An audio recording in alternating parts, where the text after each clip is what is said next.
Okay mga bro, natapos ko nang mapinturahan ng aking ginawang battery box. Yan, yung laman yan ay prismatic cell na lithium ion. Lithium ion phosphate, no, na prismatic siya. Bali siya, 24 volts. Walong piraso na prismatic na mayroong 120 Ah in series connection yan mga bro. Kaya nilagyan ko siya ng sticker. Yan, nakalagay sa sticker ay 24 volts DC 120 Ah. Yan. Yan ang aking setup, no mga bro. Tapos yan, hindi ko pa natapos yung kasi medyo masama ang pakiramdam ko. Yung linya na lang lighting. Yan. Yung kulay yellow, nakaabang na yan sa lighting, no mga bro. Hindi ko pa siya na-terminate kasi sisilsilin ko pa yan dito, bubutasan ko yan para yung wire makatagos dito sa kabila, dito sa may panel namin, sa main panel dito. Kasi kunin ko yung connection para yan, nabakbak ko na yan. Yan yung supply ng inverter na grid tie, kaso nakalimutan kong abangan yung sa lighting at saka yung sa aircon at saka yung supply ng grid tie na ibaon ko na dyan. So yung lighting ang problema ko ngayon. Kaya babakbakin ko uli yan, magdadagdag ako ng bakbak, tapos butas patagos dun sa kabila, no, para naman sa ilaw kapag nag-run out. Kasi ang aking nilagay na ATS, yan, para sa aircon lang yan, no mga bro. Yan yung ATS. Although pwede ko naman siyang i-series dyan, i-parallel dyan yung lighting, kasi 63 amps naman yung ating no. Tapos maglagay sana ako ng separate na breaker. Ang problema, pagka halimbawa ang aircon lang sana ang paganahin ko na dito sa battery, pagka hindi siya nag-run out, pagka i-parallel ko dyan, kasasama yung ilaw ko, no. Kaya ang ginawa ko, nagseparate ako, naglagay ako ng low voltage disconnect at naglagay ako ng doon, no, power relay.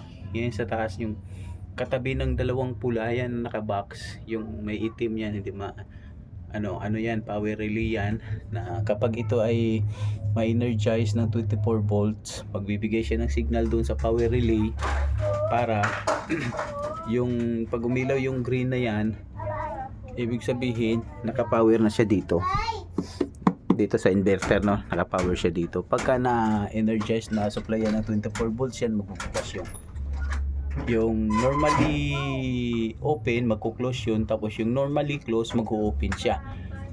Pero pagka ganito, no mga bro, wala siyang supply, ang gumagana niyan yung DU natin, yun yung normally close.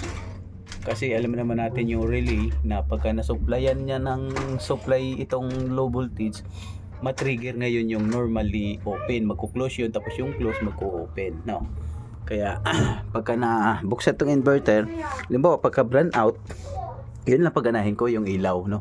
Yung aircon kasi matakaw yan sa konsumo ng battery, hindi ko yan bubuhayin. Bali yung ilaw lang, at saka maglagay ako ng saksakan ng dalawa para sa electric fan, no. So ganyan lang ang aking setup, no mga bro. Ngayon pagka nakadagdag ako uli ng, kasi balak kong i-separate yung ilaw ko, so bibili ako ng inverter na kahit 1000 watts lang siya, kahit hindi toroidal. Tapos ito ang gagamitin kong battery. Tapos pag may pera uli, bubuo ako ng 24 volts na 240 Ah na siya para sa aircon at saka sa outlet, sa convenience outlet ko, no. Okay, pasensya na sa aking setup, no mga bro. Ayan, papaliwanag ko sa inyo kung ganyan yan kagulo. Misis siya tingnan kasi nung nag-setup kasi ako, pautay-utay gawa nang wala naman akong perang malaki pambili. So ang una kong setup yan lang grid tie. Ngayon nung nagkapira ako, saka ko naisipan mag-off grid, no. Kaya padagdag siya ng padagdag, wala sa plano. Kaya nangyayari ganyan ang itsura. Yung dati yan lang kasi, yan lang, yan, at saka yan yung panel box at saka yung saksakan. Siyempre nadagdagan ng off grid, mas maano kasi yung off grid natin, kaya ganyan ang itsura. Pero kung intact sana yung materialis na ano, na gawa ng plano sana yan, maayos sana natin yung mga wirings. Pero kung may time akong mahaba-haba, tsaka kung mayroon akong pambili ng mga lagayan ng wire na plastic molding, yan, ano, ayusin natin yan, mga bro. Kumbaga pang samantagal lang muna yan, mga wire kong yan. Okay, yan lang muna ang aking i-share sa inyo. Maraming salamat po mga bro.